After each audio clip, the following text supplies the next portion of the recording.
আজকে হচ্ছে সম্পার বিদায়, কালকে বিয়ে হয়েছে, কালকে রাত্রে ভালো মজা করেছি অনেকদিন পর, যেটার জন্য এতদিন আমরা ওয়েট করেছিলাম। তো সকালবেলায় ঘুম থেকে উঠে সম্পা তো এরম ভাবেই আছে, জাস্ট জুয়েলারি গুলো খুলেছিল। আর ওর শরীরের অবস্থা ভীষণ খারাপ, গলা বুঝতেই পারছো। দিদি দিদি কালকে সবাইকে কি সুন্দর সেজে গুজে দেখলে, আর আজকে দেখো সবার আসল রূপে চলে এসেছে, তেমনি সুন্দর। আমরা সবাই হ্যাঁ আমরা, আর এই যেদিকে সম্পার সাথে যাবে আমাদের লঘু সোনা, আমাদের লক্ষ্মী লক্ষ্মী যাচ্ছে। হ্যাঁ হ্যাঁ হ্যাঁ, সবাই চলে যাওয়ার পর আমরা একা একা রেডি হয়ে তারপর বাড়ি যাবো। ওর তো কাছে চাল দিয়ে বাড়ি, আমার অনেকটা দূর যেতে হবে। শাশুড়িকে চাল দিয়ে দিবি, দিয়ে ও তো চালটা তো দিবে, ও যখন ভাত খাবে হ্যাঁ তখন চালটা দিয়ে দিয়ে ওদের ভাত খাবে, ও তো চালটা দিয়ে দিচ্ছে, আর ওই ভাতের মধ্যে বলবি 2-4টে চাল ফেলে দিতে। তাহলে অডিয়েন্স কে এটা বলে দাও, সেই একই আমি তো দিয়ে দিলাম, এবার ও খেতে ওদের ঘরে খেতে পারবে, আমি দিয়ে দিলাম চালটা মাকে বলেছো তো, মাকে বলে ওদের বাড়ি থেকেই বলছিল গ্যাস হবে তাই যে সারাদিন। এবার কালকে যা করেছে করেছে, আজকে আমার একটা কিছু দরকার। হ্যাঁ জানি আমি কালকে ঠিক আছে, ওর শরীরটা শেষ হয়ে যাবে। ওই জন্য দিদিকে বললাম যে সকালে একটু ডাল সিদ্ধ, ওর মামাও খেয়ে যাবে, অফিস যাবে তো। নিচে সম্পার বিদায়ের জন্য তোড়জোড় শুরু হয়ে গেছে, আর এইদিকে আমরা চারজন চলে এসেছি খেতে, কারণ খেয়ে দিয়ে মানে সম্পা বেরিয়ে যাওয়ার পরে আমরা বেরিয়ে যাব সাথে সাথে, তাই আগে থেকে খেয়ে নিলাম।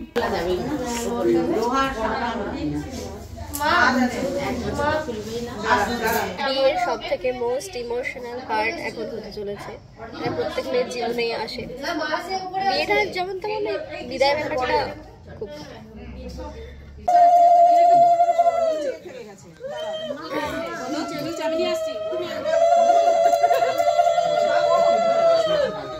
সম্পার আজকের এই বিদায় দেখে ওখানে যতগুলো বিবাহিত মেয়ে ছিলাম বা আমরা যারা ছিলাম আর কি, সবার সেই দিনটার কথা মনে পড়ে গেছিলো।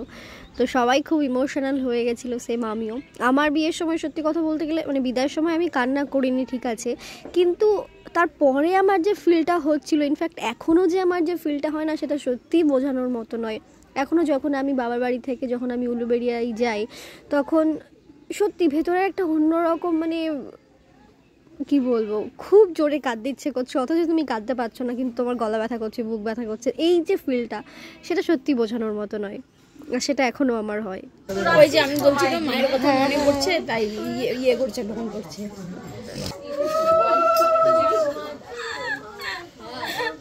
এটা ও আচ্ছা,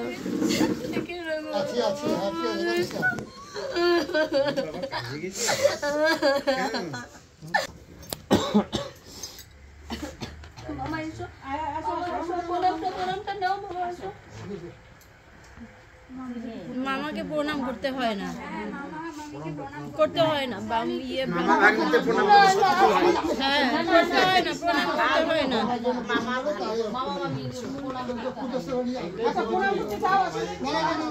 না না প্রণাম করতে হয় না মামাকে, জানতে হয় না ভাগিরা।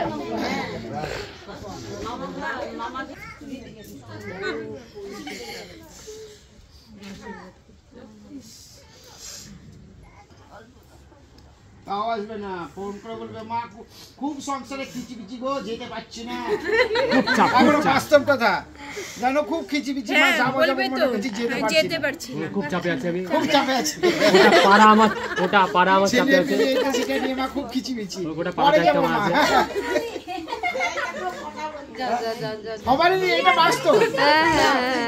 নিজে সংসার হয়ে গেলে বেরোনো যায় না, তখন ওই সংসারটাকে মনে হবে আমার নিজে, এটার কথা মনেই থাকে না, ওটাই হচ্ছে ব্যাপার, আর এটাই হচ্ছে সংসারের নিয়ম।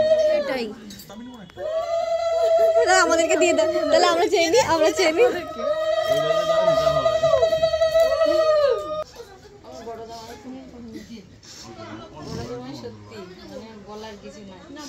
সত্যি লক্ষ্মী, দেখছি তো পুরো লক্ষ্মী একদম।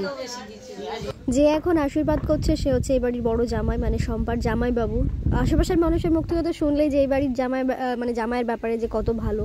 তো আমিও যতটা শুনেছি শম্পার মুখ থেকে, সত্যি কথা বলতে দাদা সত্যিই খুব ভালো, মানে দাদার মতো মানুষ হয় না। মানে এইরকম একটা বাড়িতে জামাই থাকলে না ছেলের আর প্রয়োজন হয় না। যেহেতু শম্পারা দুটোই বোন, আর বাড়ির জামাই বা ছেলে যাই বলো না কেন, এই যে ছোট জামাই আর বড় জামাই, তো দুজনেই খুব ভালো। অরিজিতের সাথেও আমি এতদিন থেকে মিশছি, কথা বলছি, মানে একদম অ্যাপ্রোপ্রিয়েট। এইরকম ছেলে বলো জামাই বলো, এইরকম সবাই চায় যে এরকম একটা বাড়িতে জামাই থাকে। না না, অরিজিতের চোখ ছলছল করছে, অরিজিতের চোখ ছলছল করছে। জামাই কান্না করছো?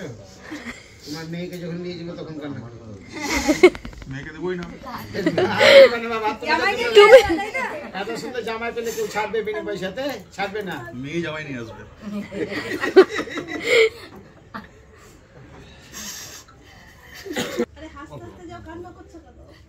অনেক কাঁদলি, এবার চুপ কর, শরীরটা খারাপ করবে এবার।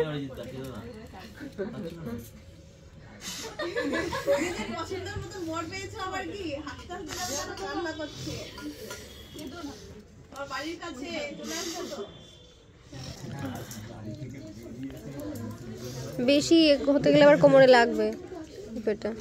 দিদিকে পোড়াপ কর, দিদিকে পোড়াপ কর। এই জন্ডিতে একটু সরো। তুই কাঁদলে তো আরো কাঁদবে, তোর শরীর খারাপ না? কাঁদলে পেটে ব্যথা করবে। পুরি তো ব্যথা করছে, এই মেয়েটাকে নিয়ে পারি না।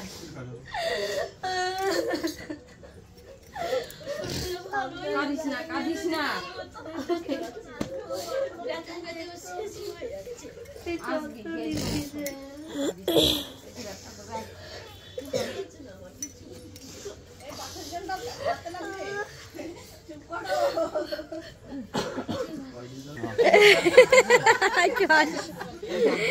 ওকে হাসাচ্ছে। তোর এই বাড়িতে বসে লাস্ট ফটো করো, এরপর যখন আসবে তো বসতে হবে না। এই যেতে হবে, যেতে হবে, তোর ইচ্ছে দেখতে হবে। ওরই তারা থাকবে তখন।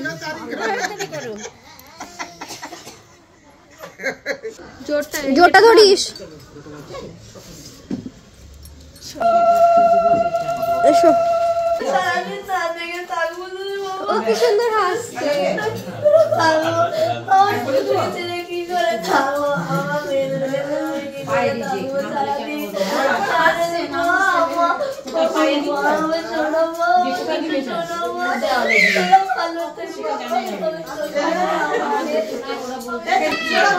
আরে কোলে তুলতে হয়, কোলে তুলতে হয়, কোলে তুলতে হয়, কোলে। হ্যাঁ হ্যাঁ হ্যাঁ,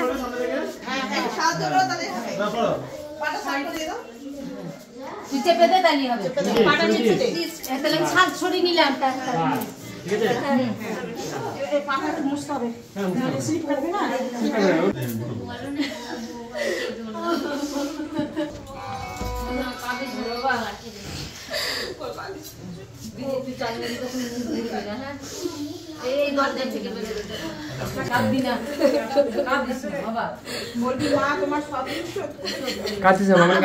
চাল কড়িটা একসঙ্গে দেখে তুল, হ্যাঁ সব তিনটে একসঙ্গে না, ওই একসঙ্গে একসঙ্গে তুল, হ্যাঁ আস্তে করে বলো। কাঁদিস না মনে, কাঁদিস না। মায়ের ঋণ কোনোদিনও শোধ করা যায় না, মা বাবার ঋণ কোনোদিনও শোধ করা যায় না, মায়ের ঋণ কোনোদিনও শোধ করা যায় না।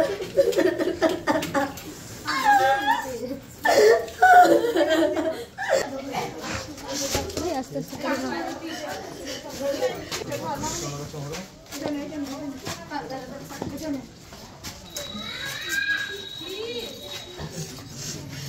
মালগুলো ধরতো।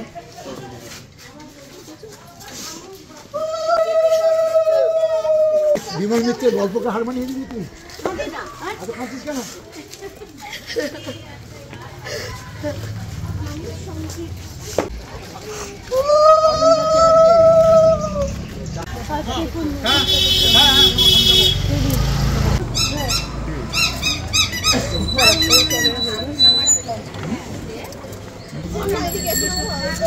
গাড়ি ঘোড়া যাচ্ছে তো না হয়েছে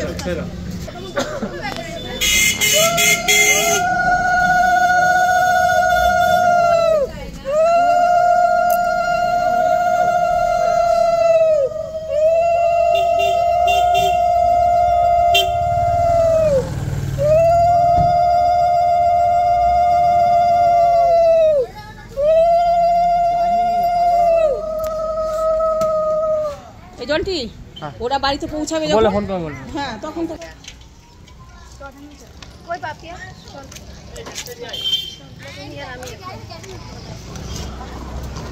সবাই চলে গেল, এখন আমরা রেডি হয়ে আমরাও বেরিয়ে যাব। ভালো লাগলে অবশ্যই চ্যানেলটা সাবস্ক্রাইব আর লাইক। Thank you. আমি বলি না জানো, আমি ভুলে যাই বলতে। এটা জেসি সারা, আর ভালো নাম আছে দেবস্মিতা প্রিয়স্মিতা। পাপা কি করে? এই যে এই যে পাপা এই যে একদম ক্যামেরার দিকে তাকাতে চাইছে, ও কি সুন্দর তাকিয়েছে। কই কই কই কই কই কই কই কই কই কই কই কই কালকে দেখা হবে, টাটা। চলো এসো। আচ্ছা যে আমি আবার বউ সেজে নিয়েছি, এবার বাড়ি যাচ্ছি।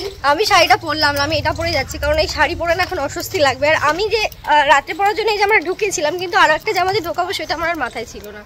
তো যাই হোক, ওর নাম হচ্ছে পাপিয়া, তোমাদের পরিচয় করিয়েছি মেবি। সম্পার বান্ধবী, এখন আমারও বান্ধবী হয়ে গেছে। তো ওর একটা সুন্দর একটা হিস্ট্রি আছে। তো ও হচ্ছে, ওকে দেখে আমি সিরিয়াসলি প্রথমে বুঝতে পারিনি। তো ওর কাস্ট আর ওর হাজব্যান্ডের কাস্ট পুরো আলাদা। ওর হাজব্যান্ড হচ্ছে মানে খাঁটি ব্রাহ্মণ, একদম পৈতে গলায় নিয়ে থাকে আর কি। আর ওর এমনি তোমার নাম কি ছিল আগে?